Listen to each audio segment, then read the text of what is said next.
é o único que não é sinótico. Dos 4 evangelhos, o 4º evangelho aqui, escrito aqui por João, é o único que não é sinótico. Por que essa questão de sinótico, pastor? Sinótico nada mais é, por exemplo, do que nós dizermos que Mateus, Marcos e Lucas, inclusive nas Bíblias de alguns dos irmãos, estão lá assim, S.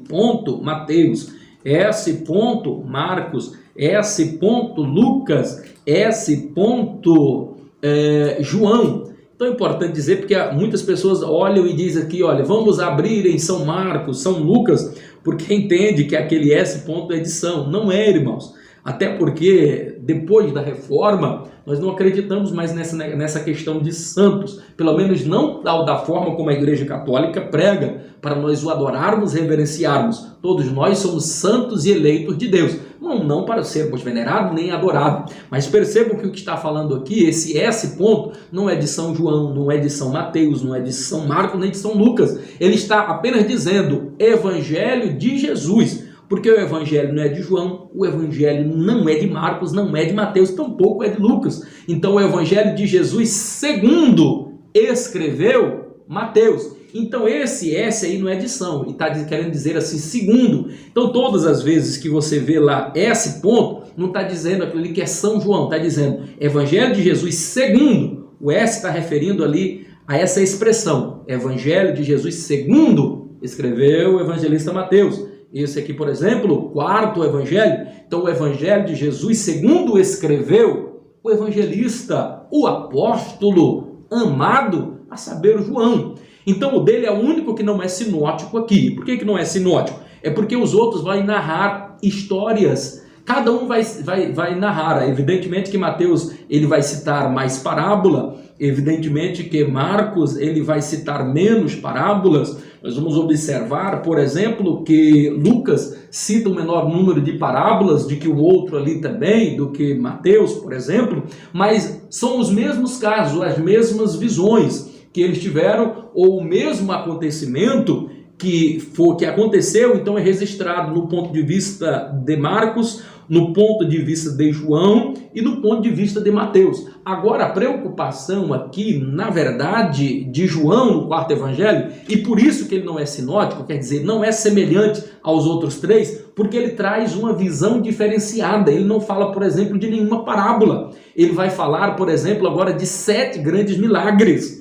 Porque é importante para Pedro, e quando você vai entender aqui o objetivo do que Pedro estava querendo passar aqui, era muito claro. Assim como as epístolas petrinas, ela tinha a sua função, o seu objetivo, a função. E o objetivo deste evangelho aqui que João escreveu, que João fez, que João compilou, que ele foi o autor aqui do 4º evangelho, qual era a preocupação dele? Ele começa a mostrar aqui, e ele tem 2 percepções bastante distintas. Ele vai tentar provar, e prova de fato aqui 2 teses. A primeira tese que ele tenta provar aqui no 4º evangelho é que Jesus é Deus. Então essa é uma tese que ele prova por A mais B, e essa é a obrigação dele. Ele está preocupado em evidenciar, caracterizar e provar que Jesus é Deus. Já acabei de falar agora há pouco de uma afirmação dele poderosa, afirmando que nada do que foi feito no mundo sem Jesus teria sido feito, porque Jesus é Deus, o verbo era Deus. Então essa era a obrigação e é o que ele está tentando provar. É esta primeira tese aqui, e para isso ele vai utilizar, por exemplo, 7 grandes milagres para provar que Jesus era Deus. Jesus fazendo a multiplicação dos peixes, Jesus andando por sobre o mar, o Jesus ali curando no tanque de Betesda, Jesus ali quando ele vai dar água da vida para a mulher samaritana. Então muitos milagres. Quer ver um outro grande milagre extraordinário? Lá em João no capítulo 11, a morte e depois a ressurreição de Lázaro depois de 4 dias. Então Jesus ele utiliza, ou João utiliza-se aqui agora desta figura, nesses milagres acontecidos para vaticinar, para mostrar que Jesus era Deus, que somente sendo Deus, ele poderia efetuar e fazer estas coisas. Para que não houvesse dúvidas, para provar esta tese aqui, ele agora vai utilizar mais outras 7 expressões. E ele vai utilizar 7 expressões de Jesus como sendo eu sou. E só a título de informação, o número 7 é o número da perfeição, e por isso que ele faz 7, fala de 7 milagres, por isso ele fala de 7 expressões dizendo Jesus, eu sou, que Jesus é o grande eu sou. Só para lembrar, a expressão eu sou, utilizada no Velho Testamento, refere-se a um dos nomes do próprio Deus, nosso Deus Jeová. Então ele está provando aqui, e essa é a primeira tese que ele quer provar aqui no quarto evangelho, o evangelho segundo escreveu João, que Jesus era Deus. E uma outra questão que ele quer provar aqui, uma outra tese, é que por meio de Jesus, pela morte e ressurreição de Cristo Jesus, agora por ele e para ele nós somos vivificados, por ele e para ele nós fomos resgatados da nossa vã maneira de viver, e agora ele sendo o único caminho, ele sendo a verdade e a vida, que ninguém vai ao Pai a não ser por ele. Então ele está provando aqui agora que além de Jesus ser Deus, qualquer homem que quiser ir para o céu tem que ir por intermédio dele, porque ele é o único caminho. Então essa é uma questão, uma grande verdade que o Evangelho tenta explicar. Mas não quero me deter aqui muito sobre essa questão, porque queremos falar mais aqui sobre a Epístola Paulina. Não vou nem entrar na questão da parte lá que ele escreveu de Apocalipse de João, porque vamos entrar aqui em uma seara e o tempo não nos permite. Vamos aqui para as Epístolas Joaninas. As Epístolas Joaninas, dentro ainda desse contexto aí, na página 143, da página 144. Quem foi o autor das epístolas? Já falei, foi João. Tem alguma dúvida, pastor, de que fora, na verdade, João, o apóstolo do amor, quem escrevera a primeira, a segunda e a terceira epístola?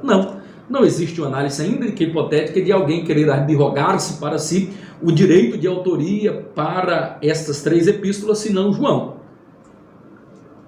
Podemos afirmar, com os argumentos que nós temos, sem nenhum medo de errar, sem nenhuma sombra de dúvida, de que João o apóstolo foi o escritor da primeira, da segunda, da terceira epístola, bem como também o quarto evangelho, bem como também, na verdade, o livro de Apocalipse, cuja revelação João recebe quando estivera preso por ocasião ali na ilha de Patmos. Então perceba, não existe nenhuma dúvida. Pastor, mas eu já vi um ou outro aí alegando, algum teólogo dizendo que pode ser que João não tenha sido o autor das epístolas, por isso, por aquilo. Meu irmão, se você ouviu alguma afirmação, não é nem para merecer crédito, porque todas as informações, das mais vastas que você pode entender, e é sobre isso também que vai defender o livro, e é um livro que você está estudando, não está estudando de um teólogo liberal, porque eles ficam tentando achar pele cabelo em pele de ovo.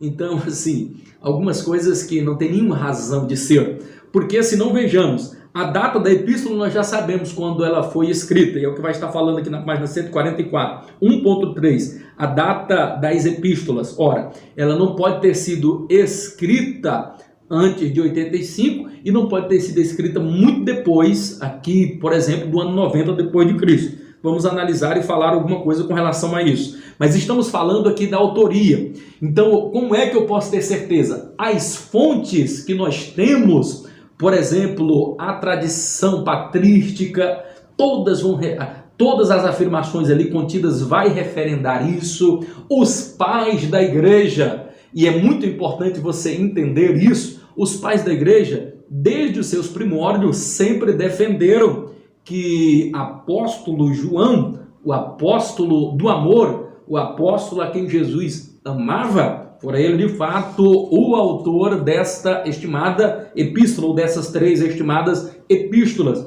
Poderíamos, por exemplo, estar citando Pápias, porque ao longo de sua vida, João ele teve 3 grandes proeminentes, eu vou dizer, mas 3 grandes proeminentes discípulos, que estão entre os nossos pais na fé. Quer ver? 3 importantes discípulos. Pápias foi um dos discípulos de João o Batista. Policarpo também foi um dos discípulos de João o Batista. Disso não resta nenhuma dúvida. Pápias, inclusive, é importante nós analisarmos aqui, respectivamente, a respeito de toda essa questão aí, sobre quem foram os autores. Pápias, por exemplo, ele foi bispo ali na igreja de Herápolis. Nós vamos ver Policarpo, ele foi bispo ali na igreja de Esmirna, por exemplo. Irineu, ele foi o bispo ali da igreja em Antioquia, por exemplo. Então, todos eles foram discípulos de João, o apóstolo. E se não vejamos, nós vamos observar o próprio Pápias, bispo ali de Herápolis, da igreja de Herápolis, já no iniciozinho, nos meados do século II, depois de Cristo, é ele próprio que defende a autoria. Ele fora discípulo direto de João o apóstolo. Então quem mais poderia ter autoridade para falar isso? E ele enfatiza que fora João o escritor dessa epístola, principalmente da primeira epístola de Pedro e da segunda epístola. Você vai observar, por exemplo, Irineu. Irineu, ele fora discípulo de Policarpo, que por sua vez foi discípulo direto de João o apóstolo. Então Irineu, se era aqui apóstolo de Policarpo, que foi um discípulo direto de João o apóstolo, como é que nós podemos duvidar? E é esse Irineu que afirma que tanto a primeira como a segunda, inequivocamente, fora, na verdade, a terceira, fora inequivocamente escrita por João o apóstolo. Quem poderia se esquecer? Clemente de Alexandria também vai fazer esta mesma afirmação. Orígenes, ele vai afirmar, e definitivamente a partir daí não se tem mais nenhuma dúvida, que além da primeira, além da segunda, a terceira epístola também havia sido escrita por João, o apóstolo. Ora, se os pais na igreja nos informam, todos os relatos que nós temos aqui da tradição oral, das tradições escritas, nos dão conta que foram esse homem, como é que agora um teólogo mais liberal vai tentar argumentar alguma outra coisa? Então, se alguém falou ou comentou alguma coisa, tire isso da sua cabeça. Pare com essa bobagem. Foi João o escritor destas epístolas, as epístolas joaninas, primeiro, segundo e terceiro João, como Apocalipse, como os evangelhos. Se alguém tentar colocar alguma dúvida, tire isso da sua cabeça. Podemos provar por A mais B que fora, na verdade, João o escritor destas cartas aí. Então, ficamos a dúvida só no tempo que elas foram escritas. Elas foram escritas entre os anos 85 a 90 depois de Cristo. É importante dizer que tanto as epístolas, como o quarto evangelho, como também o livro de Apocalipse, todos eles foram escritos quando Jesus retorna da ilha de Patmos e agora vai passar os seus últimos dias de vida na cidade de Éfeso, na igreja em que ele já havia pastoreado. Ele retorna para lá, para Éfeso,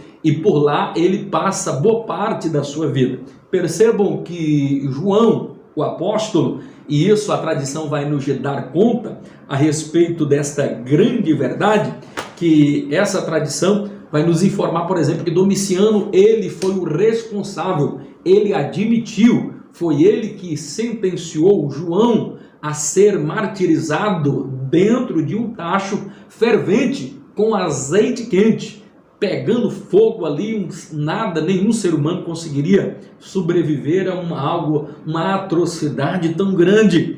Percebam que Domiciano, ele vai mandar e ordena que essa seja a sentença de martírio dele, ser morto dentro de um caldeirão fervente com azeite quente. Que coisa mais terrível! Era para estraçalhar, destruir, acabar, diluir todas as partes do corpo, inclusive os ossos. Miraculosamente, pelo poder de Deus, João sai ileso, miraculosamente, para o espanto de todos. Então, após sair desta situação tão difícil, Domiciano já não mais tenta dar a mesma sentença para ele. Então envia o preso sem nenhuma regalia, sem nada, e enviado agora para a ilha de Patmos, isolado de tudo, isolado de todos. E é lá que ele recebe a visão de Apocalipse. Então, pastor, se ele recebeu a visão ali em Apocalipse, como é que ele escreveu Apocalipse e escreveu o quarto evangelho, escreveu as epístolas joaninas, 1ª, 2ª e 3ª, na cidade de Éfeso? Se o senhor está dizendo que ele recebeu a visão na ilha de Pátimo, irmão, ele recebeu a visão na ilha de Pátimo. Agora é importante lembrar como é que resolve essa questão. Muito simples, irmãos. João estava ali na ilha de Pátimo, aonde ele recebeu a visão. Ele não estava numa colônia de férias, ele não fora para passear, ele estava preso, sem nenhuma regalia. Então, logo, ele não levou papiros, ele não levou manuscrito, não podia levar tinta. Como é que ele ia escrever? Estava tudo guardado na mente. Quando ele agora é solto, é tirado ele da prisão, ele volta para Éfeso. Não sabemos se em uma prisão condicional ou não, porque Paulo também teve uma prisão condicional. E em uma prisão condicional você pode escrever, pode ter manuscritos e tudo mais. Mas quando ele retorna é que ele vai escrever agora o quarto evangelho, escreve também o livro de Apocalipse, escreve a 1ª, 2ª e a 3ª epístola de João. Então é nesse inteirinho aí, entre os anos 85 a 90 depois de Cristo, que ele escreve estas epístolas, como também escreve os livros que nós já acabamos aqui de mencionar. Vamos um pouquinho mais para frente agora, dos destinatários da carta, na página 145 aí do seu livro. Vamos observar os destinatários da epístola de João.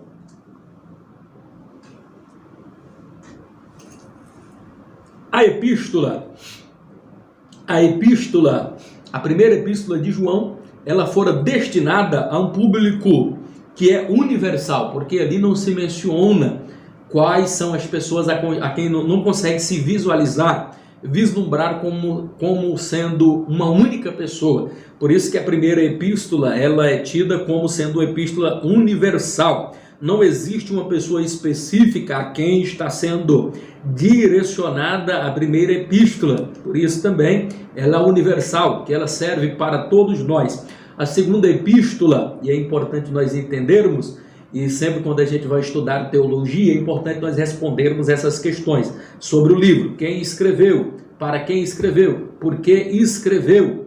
Então todas essas questões são importantes. A data em que escreveu. Então aqui está falando especificamente agora na segunda epístola quem foi que escreveram. Ali nós vamos encontrar que ele enfatiza que aquela carta é para a senhora eleita.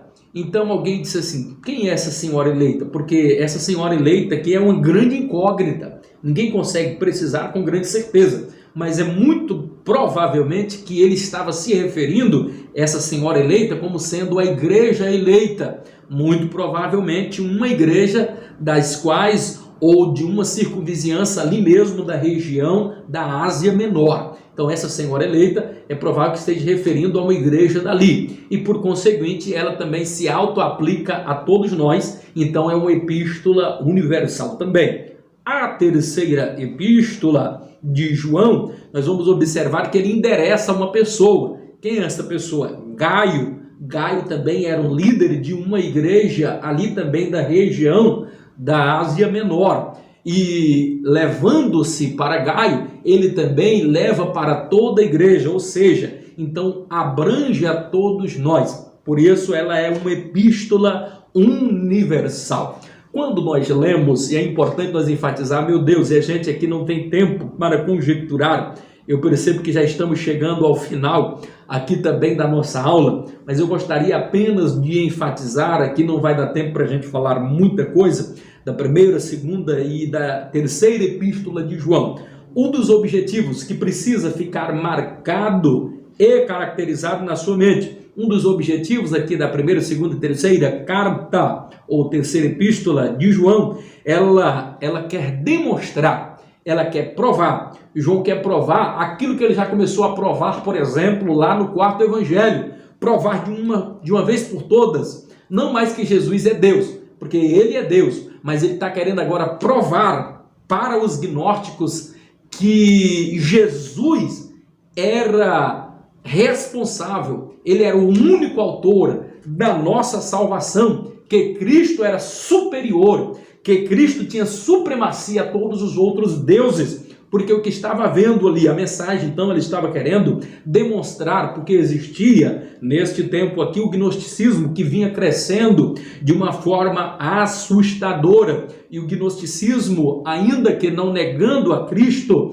mas tentava diminuir a divindade de Cristo, ou tentava negar a divindade de Cristo. Então, esta carta aqui, primeira, segunda e terceira epístola de João, ele vai combater ferrenhamente também e demonstrar e provar de uma vez por todas que Jesus, ele é esse Deus, que ele é o advogado que intercede por nós. Uma outra questão e um objetivo muito presente que nós encontramos na primeira, na segunda e na terceira epístola de João, e nisso ele fala de uma forma muito amável, ele vai dizer de uma forma muito carinhosa: filhinhos, não amemos de palavra, mas amemos também de ações. Então ele vai falar da supremacia do amor, porque Jesus é amor. Jesus, ele ganhou o mundo inteiro não por força, não por violência, mas ganhou pelo amor. É por isso que nós precisamos entender, eu e você, que a nossa guerra não é contra os principados, não é contra as potestades, e sim contra as hortes espirituais ao nosso semelhante. Assim como Paulo nos adverte, devemos amar, cuidar, ter empatia, zelar, porque o amor prevalece. Então, assim, você precisa amar a Deus, e essa é a tônica de João, aonde ele vai dizer: olha, rapaz, se você diz que me ama e está odiando o seu irmão, você é mentiroso, e em ti não existe nenhuma verdade. Como é que você pode amar a Deus a quem você nunca viu e vai me amar a mim, rapaz? Então, assim, João estava querendo dizer: filhinhos, não iludam-se, não diga que você ama a Deus odiando o seu irmão, porque Deus não vai receber, porque Deus diz assim: perdoai assim como eu vos perdoo, perdoai as nossas ofensas assim como nós perdoamos a quem nos tem ofendido. É a oração modelo. Jesus vai dizer lá em Mateus, no capítulo de número 5, e o verso de número 7, dizendo: bem-aventurados misericordiosos, por quê? Porque eles alcançarão misericórdia. Louvado, engrandecido é o nome do Senhor Jesus, que vive e que reina de eternidade em eternidade. Então, os objetivos principais aqui deste homem é mostrar isso. E o interessante, eu aqui finalizo agora a nossa participação, chegando aqui agora ao final, a importância das epístolas joaninas, a importância também dos evangelhos, bem como o livro de Apocalipse. Os escritos de João é de fundamental importância para a compreensão de toda a Bíblia, para a aceitabilidade da pessoa de Cristo como sendo o nosso único e suficiente Salvador pessoal da nossa vida. É importante vos dizer e vos lembrar que Deus, ele mostrou coisas extraordinárias aqui para João. E por que é que Deus mostrou tantas coisas extraordinárias? Por que que o evangelho de João é diferenciado dos outros? É que João, ele vai mostrar segredos que não foram revelados nos outros, porque a quem Deus ama, a quem mais se entrega a Deus, mais Deus se entrega a ele, mais Deus revela a ele. Pastor Eurípides, Deus, ele ama mais umas pessoas do que as outras. Pastor, então Deus, ele faz exceção de pessoas? Não, meu irmão. É porque Deus, ele é justo, e é lei da causa e o efeito. Por que é que João era um amigo mais próximo? Existem amigos mais chegados de Jesus? Existe sim. Perceba que o amor, Jesus ama a todos, mas os amigos particular, o amigo da intimidade, perceba que ao longo da vida de Jesus ele teve vários amigos e muitos grupos de amigos. Tinha a multidão, tinha o grupo dos 70, tinha o grupo dos 12 apóstolos. Dentro do grupo dos 12 apóstolos ele separou mais o grupo de 3 que o acompanhava, aonde os outros não acompanhavam, e dentre esses 3 ele escolhe João. E é tão verdade que quando Jesus agora, já antes, momentos antes, uma noite antes da sua morte e crucificação ali na cruz, percebam que tem aquela ceia e alguém pega e diz: olha, deita lá no peito do mestre, ele acabou de falar sobre alguém que nos trairia. Pergunta para Jesus, pergunta para ele, escora a tua cabecinha no ombro de Jesus, no peito de Jesus. Há de ser que para ti, João, ele vai te revelar, ele vai te mostrar. E o que Jesus fez? Quando João pergunta, ele diz só para ele, disse: olha, aquele a quem eu entregar um bocado molhado, esse há de me trair.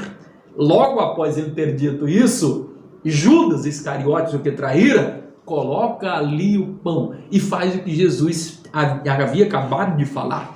Então Deus mostrava as coisas para João, este apóstolo, porque João amava mais ele. Então quem mais ama a Jesus, quem mais busca Jesus, quem mais ora, quem quer ter intimidade com ele, quem se prostra aos pés de Jesus, ele vai então se aproximar mais dele. Quer ter intimidade com Jesus? Busca ele, adore ele. Quer receber revelação de Jesus? Seja amigo dele, procure estar próximo a ele. Jesus ama a todos igual, mas amigos íntimos é somente aquele que se doa, aquele que crê, aquele que espera, aquele que está aos pés, orando, buscando e clamando. Esses é que Jesus se aproxima mais, se revela mais. Eu poderia falar aqui de várias coisas que Deus mostrou para João e não mostrou para os outros apóstolos, mas ficamos por aqui.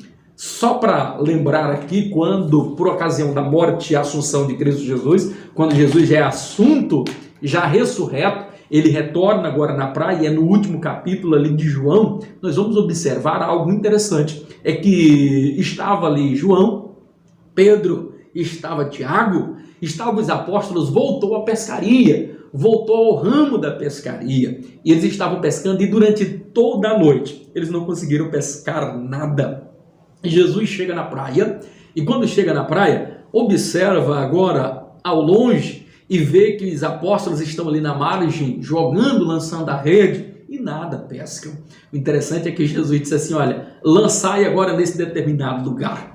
Interessante é que eles não questionaram, e também não estavam conhecendo. Falaram: ora, mas como é que vai mandar? Jogamos a rede a noite toda. Então jogaram a rede ali, e quando eles puxaram, qual não foi a surpresa? 153 grandes peixes. E aqui está o grande segredo. Ninguém se apercebeu, nem Pedro, que estava sem camisa e se envergonha e tenta se cobrir. Ninguém entende ali que era Jesus. Quem foi que primeiro descobriu? João, o apóstolo. E por que é que ele descobriu? Porque um segredo que era deles. Esse número 153 era peculiar de Jesus nas conversas de Jesus e de João, este apóstolo. Porque se você não sabia, o número 153, ele está na porta, ou estava na porta ali de toda a sinagoga. E este número 153 representava pelo menos 3 coisas: Deus, paz, prosperidade e saúde. Então quem tem Jesus tem paz, quem tem Jesus tem saúde. Jesus, ele é Deus e também tem prosperidade. Então quando você tem a Jesus, tem tudo isso. Então o primeiro significado do número 153, quando ele, e é isso que o texto diz, que quando João vê que tem 153 peixes, é nessa hora que ele descobriu que era Jesus. Muito provavelmente por causa disso daí. São segredos, são coisas que a gente vai descobrindo, que Deus mostra apenas aquele que é mais íntimo. Deus revela coisas para os mais íntimos que não revela para outros. Por isso que é importante nós termos intimidade com Deus, buscarmos a Deus, adorarmos a Ele na beleza da sua santidade. Muito obrigado, meus amados, queridos, diletos e abençoados irmãos.